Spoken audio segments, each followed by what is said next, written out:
बिस्मिल्लाहिर्रहमानिर्रहीम। अज़ीज़ तलबा अस्सलाम वालेकुम। सबक का उन्वान है पाकिस्तान के मौसम। इस सबक के अल्फाज मानी हमने पहले किए थे और इसका तारुफ हमने पहले पढ़ा था। आज हम इसके पैराग्राफ की सलीस करेंगे। पैराग्राफ की सलीस के बारे में हम पहले भी बात कर चुके हैं कि तलबा एक चीज़ को अच्छी तरह से समझ लें कि सलीस और तशरीह में फ़र्क होता है। ज़्यादातर तलबा सलीस को तशरीह ही समझते हैं, ऐसा नहीं है। सलीस का मतलब है आसान और तशरीह का मतलब है वजाहत करना। जब पैराग्राफ की सलीस करेंगे तो इसका मतलब ये होता है कि पैराग्राफ को आपने आसान अंदाज में करके लिखना है, और जब पैराग्राफ की तशरीह का कहा जाता है तो उसका मतलब ये होता है कि आपने उस पैराग्राफ को वजाहत के साथ लिखना है, उसको खोल के बयान करना है, और उस पैराग्राफ में जो नुक्ता बताया गया है उसको आपने बिल्कुल खोल के बयान करना है, वजाहत के साथ और तमाम हवालों के साथ। हमारे यहाँ पर इस 8वीं क्लास में पैराग्राफ की सलीस है। मिसाल के तौर पे ये पैराग्राफ देखिए, इसके शुरू में लिखा है हर मौसम अल्लाह ताला, और फिर आखिरी जो 3 अल्फाज हैं वो है लुत्फ़ उठाते हैं। ये पैराग्राफ है। इसकी जब हम सलीस करेंगे तो उसका तरीक़ाकार क्या है। सबसे पहले हमने सबक का उन्वान लिखना है, और फिर ये सुर्खी देने के बाद आप कलम से यानी पेन के साथ आपने सबक का उन्वान लिखना है।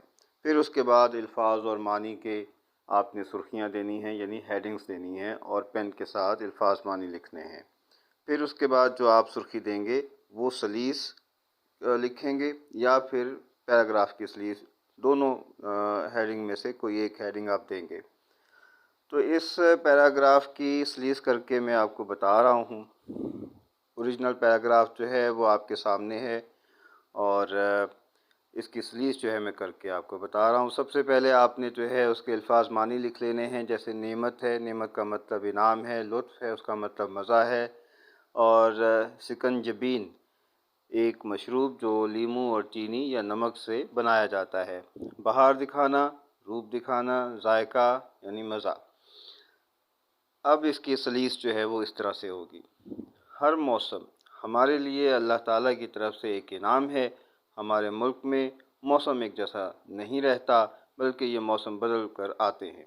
कभी गर्मी तो कभी सर्दी, कभी बहार तो कभी ख़िज़ां। मौसमों का बदल बदल कर आना ही तो मज़ा देता है। इसकी तो बात ही अलग है। गर्मियों के मौसम का अपना मज़ा होता है। इस मौसम में इंसान कुल्फ़ियाँ खाता है, फालूदे से दिल बहलाता है और शरबत पीता है। पानी में लीमू और चीनी या नमक मिलाकर शिकंजबीन बनाई जाती है, जो बहुत हाज़मा होती है। आम खाए जाते हैं। आम को रसीला बनाने के लिए हिद्दत की ज़रूरत होती है, इसीलिए तो आम मौसम गर्मा में होता है। इसके साथ साथ खरबूजे और तरबूज भी अपना रंग दिखाते हैं। बच्चे भी इस मौसम से लुत्फ़ अंदोज़ होते हैं।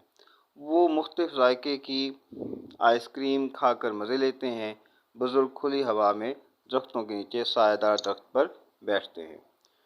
तो आपने देखा कि किस तरह से मैंने जो शुरू में अल्फाज मानी लिखे हैं उनका इस्तेमाल किया है, और दूसरा मैंने पैराग्राफ को अपने अंदाज में लिखा है। यानी पहले पैराग्राफ पढ़ लिया, पढ़ने के बाद अल्फाज मानी भी लिख लिए, फिर उसके बाद जब मैंने उसकी सलीस लिखना शुरू की है तो उसको अपने अंदाज में लिखा है और अल्फाज मानी का इस्तेमाल किया है। तो इस तरह से पैराग्राफ की सलीस हो गई। तो आपने इसी तरह से जो दूसरा पैराग्राफ है जो शुरू होता है मौसम सरमा का ज़ोर, और आखिरी अल्फाज इस पैराग्राफ के अरसे के लिए आता है, इसकी वो सलीस करनी है।